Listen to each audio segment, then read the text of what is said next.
बारीक अंतर है। शिक्षा, धार्मिक कट्टरता का पाठ पढ़ना, ये तीनों में बारीक अंतर हैं। ये तीनों अलग अलग परिणाम देते हैं। दोस्तों, संविधान हर नागरिक को किसी भी धर्म को मानने, अभ्यास करने और उसका प्रचार करने की आज़ादी देता है, लेकिन रेडिकलाइज करने की नहीं। आज हम पॉपुलर फ्रंट ऑफ इंडिया के बारे में विस्तार से चर्चा करने वाले हैं। 2006 में इसकी स्थापना हुई। इसका जो मेन काम है, इसका जो कोर काम है, यह है रिलीजियस बिगोट्री, यानी कि धर्म के नाम पर कम्युनल पॉलिटिक्स करना, धर्म के नाम पर लोगों के बीचों में, समाज में दरारें पैदा करना। ये पीएफआई न्यूज़ में क्यों है? कुछ हफ्तों पहले की बात है, जब हमारे देश के अलग अलग राज्यों में एनआईए और ईडी ने रेड्स कंडक्ट की। इन रेड्स में हमारे देश के अलग अलग राज्यों से 250 जितने पीएफआई और एक दूसरी ऑर्गेनाइजेशन है जिसके बारे में आज हम बात करने वाले हैं, इसका नाम है एसडीपीआई। तो ये पीएफआई और एसडीपीआई के लगभग 250 जितने लोगों को एनआईए ने और ईडी ने अरेस्ट किया है और 27 सितंबर 2022 को मिनिस्ट्री ऑफ होम अफेयर्स ने एक नोटिफिकेशन के माध्यम से ये पीएफआई पर 5 सालों का बैन लगा दिया है। अब हम इसकी टाइमलाइन को देख लेते हैं। PFI Inception to crackdown. 1993 में केरला में एक ग्रुप की स्थापना हुई, इसका नाम है एनडीएफ। तमिलनाडु में कुछ समय के बाद केएफडी और एमएनपी नाम के ग्रुप की स्थापना हुई। 1997 में अलीगढ़ में सिमी की स्थापना हुई। इसका फुल फॉर्म है students Islamic movement of India, जो कुछ राज्यों में फैल गया। 2001 में यूएपीए के तहत सेंट्रल गवर्नमेंट ने सिमी पर बैन लगा दिया। 2004 में ये जो एनडीएफ हैं, केएफडी हैं और एमएनएफ ने अपने आप को एक दूसरे के साथ मर्ज कर लिया और साउथ इंडिया काउंसिल की स्थापना की। ये अलग अलग राज्यों में फैल गया, केरला, तमिलनाडु, कर्नाटका, आंध्र प्रदेश। 2006 में ये साउथ इंडिया काउंसिल जो है वो अपने आप को एक नया नाम देता है and it becomes popular front of India, और एक्स सिमी के जो मेंबर्स हैं वो इस पीएफआई को ज्वाइन कर लेते हैं। 2009 में पीएफआई जो है वो अपनी एक पॉलिटिकल विंग की स्थापना करता है, जो मैंने आपको बताया था एसडीपीआई। तो ये जो एसडीपीआई है ये पीएफआई की एक पॉलिटिकल विंग है, इसका नाम है social democratic party of India. PFI cadres chop hand of a professor in Kerala college over a blasphemous question in an exam। 2010 की बात है जब PFI के लोगों ने एक प्रोफेसर का हाथ काट दिया। 2015 में 13 PFI एक्टिविस्ट जो हैं उनको जोसेफ के केस में मृत्यु की सज़ा हुई, लाइफ सेंटेंस हुई, सॉरी। और 2017 में केरला गवर्नमेंट जो है उसने हाई कोर्ट को PFI का 106 केसेस में इन्वॉल्वमेंट जो है इसके बारे में इंफॉर्मेशन दी। 2018 की बात करें तो एटलीस्ट 22 ऐसे लोग हैं नॉर्थ केरला के अलग अलग गांवों के जिन्होंने आईसिस को ज्वाइन किया। 2019 की बात करें तो पीएफआई जो है उसका हेडक्वार्टर उसने काजीकोड़े से दिल्ली में शिफ्ट कर लिया। 2022 में पीएफआई जो हैं 22 राज्यों में प्रेजेंट हैं और 1400 जितने केसेस में पीएफआई इन्वॉल्व हैं। 29 अगस्त 2022 की बात करें तो होम मिनिस्टर की एक मुलाकात हुई मल्टी एजेंसी के साथ, और पीएफआई एक्टिविटीज़ जो हैं उसके बारे में होम मिनिस्टर जो हैं अमित शाह, तो उनको अपग्रेड किया अलग अलग एजेंसीज़ ने।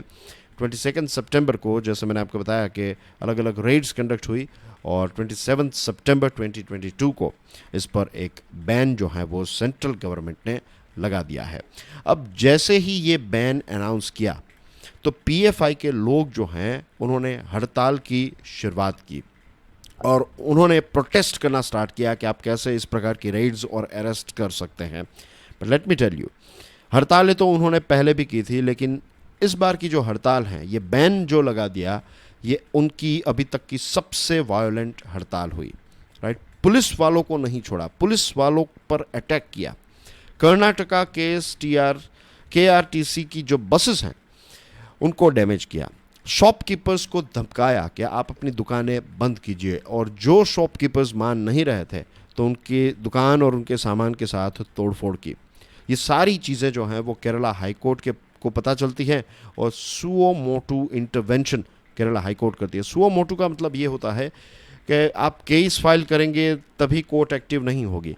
कोर्ट को कुछ पता चलता है तो कोर्ट जो है वो खुद एक स्टैंड लेती है। तो यहाँ पर केरला हाई कोर्ट जो है उसने जब सुओ मोटू इंटरवेंशन किया, उसके बाद पुलिस वाले जो हैं उनके हाथ और ज़्यादा खुल गए और उसके बाद धड़ाधड़ पुलिस वालों ने एक्शन ली।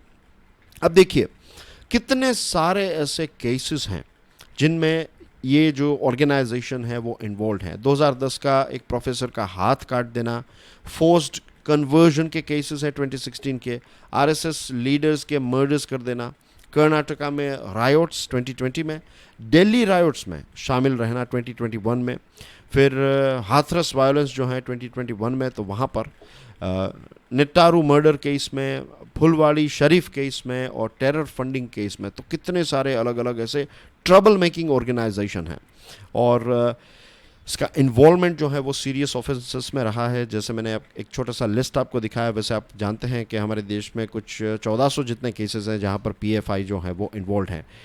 टेररिज्म और उसको फाइनेंस करने की एक्टिविटीज़ के इल्ज़ाम भी इस ऑर्गेनाइजेशन पर हैं। टारगेटेड ग्रूसम किलिंग्स करना, ये भी इस ऑर्गेनाइजेशन का एजेंडा है और इसमें भी इन्वॉल्व हैं। और इसके साथ साथ इस्लामिक स्टेट जो हैं ISIS, इसके साथ भी इसके लिंक्स हैं, ताल्लुकात हैं। तो ये जो आइसिस वाला पॉइंट है इस पर तो एक थरो प्रॉब जो है वो होनी चाहिए। दिस आर द रीजंस कि इसको बैन किया गया। मर्डर और मेहम इसने बहुत सारे राज्यों में फैला दिया है। सोशियो इकोनॉमिक, एजुकेशनल और पॉलिटिकल ऑर्गेनाइजेशन अपने आप को कहता है पीएफआई, लेकिन ऐसा कुछ है नहीं। उसका एक सीक्रेट एजेंडा है।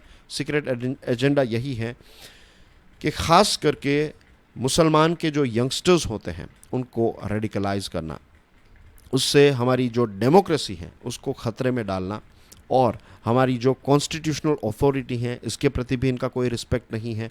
कॉन्स्टिट्यूशनल सेटअप है उसके प्रति भी कोई रिस्पेक्ट नहीं है। डिसरिस्पेक्ट है towards constitutional setup, towards constitutional authority, और हमारी इंटरनल सिक्योरिटी के लिए एक बहुत बड़ा चैलेंज है। इनकी जो एक पॉलिटिकल ऑर्गेनाइजेशन है SDPI, ये डबल गेम खेलती है। Social democratic party of India, ये पॉलिटिकल फेस है पीएफआई का। ये जो यंगस्टर्स हैं उनको एक्सप्लॉइट करती है, राइट, उनके डिस्ट्रस्ट को एक्सप्लॉइट करती है। उनके अंदर ये भ्रम पैदा किया जाता है कि हिंदुस्तान जो है, भारत जो है, इंडिया जो है, ये कभी भी आपका देश नहीं है, राइट। ये देश आपको वापस छीनना है, इसमें शरिया लॉ होने चाहिए, इसमें इस्लाम का राज होना चाहिए, ये वो एक्सेट्रा। और फोर्ज डॉक्यूमेंट्स दिखाते हैं, फोर्ज्ड वीडियोस दिखाते हैं और इतना भ्रम फैलाते हैं कि यंगस्टर्स जो हैं उनको रेडिकलाइज कर देते हैं।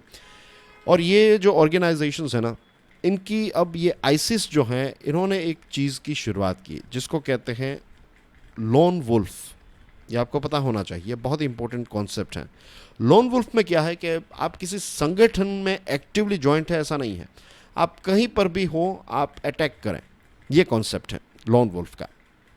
तो ऐसे लोन वुल्फ्स जो हैं उनको तैयार कर रहा है आइसिस, और अब पीएफआई जो है वो भी इसी प्रकार की एक्टिविटीज़ कर रहा है, राइट। और ये आइसिस और पीएफआई जो हैं उनके खुद के लीडर्स जो हैं वो सुसाइड वेस्ट पहनकर नहीं जाएंगे, वो मासूम बच्चे जो हैं उनको रेडिकलाइज करके उनको सुसाइड वेस्ट या फिर उनको आतंकवादी बनाकर छोड़ देंगे। उनको क्या फ़र्क पड़ता है, उनके बच्चे तो कहीं पर पढ़ रहे होंगे अच्छी यूनिवर्सिटीज़ और कॉलेजेस में, या फिर अच्छा बिजनेस, अच्छे पैसे, सारी चीज़ें होंगी उनके पास। जो गरीब के बच्चे हैं उनको इस प्रकार से बहलाया जाता है। और ये इंटरनल सिक्योरिटी के पॉइंट ऑफ व्यू से देखा जाए तो ये ऑर्गेनाइजेशन जो है वो हमारे देश के लिए बहुत ही ख़राब है। रही बात SDPI की, तो बहुत सारी लोकल बॉडीज़ में इनके रिप्रेजेंटेटिव्स पहुंच गए हैं, कर्नाटका, केरला, तमिलनाडु में। और SDPI जो हैं, जब PFI को बैन किया गया तो SDPI ने पता है कौन सी बातें की। SDPI ने कहा कि ये हमारे कॉन्स्टिट्यूशन के खिलाफ है। जब पीएफआई को बचाने की बात आती है तो अचानक से इनको कॉन्स्टिट्यूशन याद आ जाता है, सारे आर्टिकल्स याद आ जाते हैं। यूपीएससी की तैयारी करने वाले स्टूडेंट को आर्टिकल्स पता नहीं होंगे, लेकिन इनको पता है।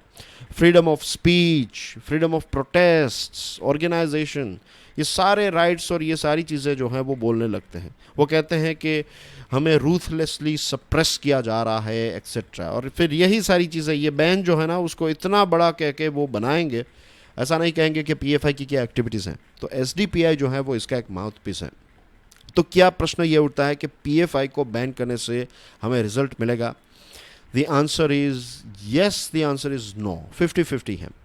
जो देखिए, जब तक ये एसडीपीआई ऑर्गेनाइजेशन जो हैं, जब तक ये एक्टिव हैं, तब तक पीएफआई जो हैं उसका एजेंडा चलता रहेगा। हमें पीएफआई और एसडीपीआई पर एक कांस्टेंट नज़र रखनी पड़ेगी। वैसे हमें आई मीन टू से कि गवर्नमेंट को इसके ऊपर, state government as well as central government को इसके ऊपर एक नज़र रखनी पड़ेगी, इनकी एक्टिविटीज़ पर एक नज़र रखनी पड़ेगी, राइट, कि ये ऑर्गेनाइजेशन जो है वो क्या कर रही हैं एक्सेट्रा। और ये एसडीपीआई जो हैं ये एक पॉलिटिकल चैलेंज है, राइट। ये एक इस्लाम के नाम पर एक कम्युनल पॉलिटिक्स जो ये लोग कर रहे हैं, तो इसको अगर हमें बंद करना है, राइट, ये जो पैसे इकट्ठा कर लेते हैं, मटेरियल इकट्ठा कर लेते हैं, कैडर यानी कि लोगों को इकट्ठा कर लेते हैं, यंगस्टर्स को भय दिखाकर, मीन्स मैंने कई बार कहा है ना कि फियर जो है वो सबसे बड़ा ग्लू है। आप किसी भी कम्युनिटी को जोड़ना है तो उनको डरा दीजिए, दे विल बिकम वन। तो यही कर रहे हैं वो लोग। वो क्या कर रहे हैं कि यंगस्टर्स को डराते हैं कि अगर आपने आज एक्शन नहीं ली तो कल कुछ नहीं बचेगा, ये वो एक्सेट्रा। तो ये जो चैलेंजेस हैं ये पॉलिटिकल चैलेंजेस हैं और उनको हम पॉलिटिकली एड्रेस कर सकते हैं।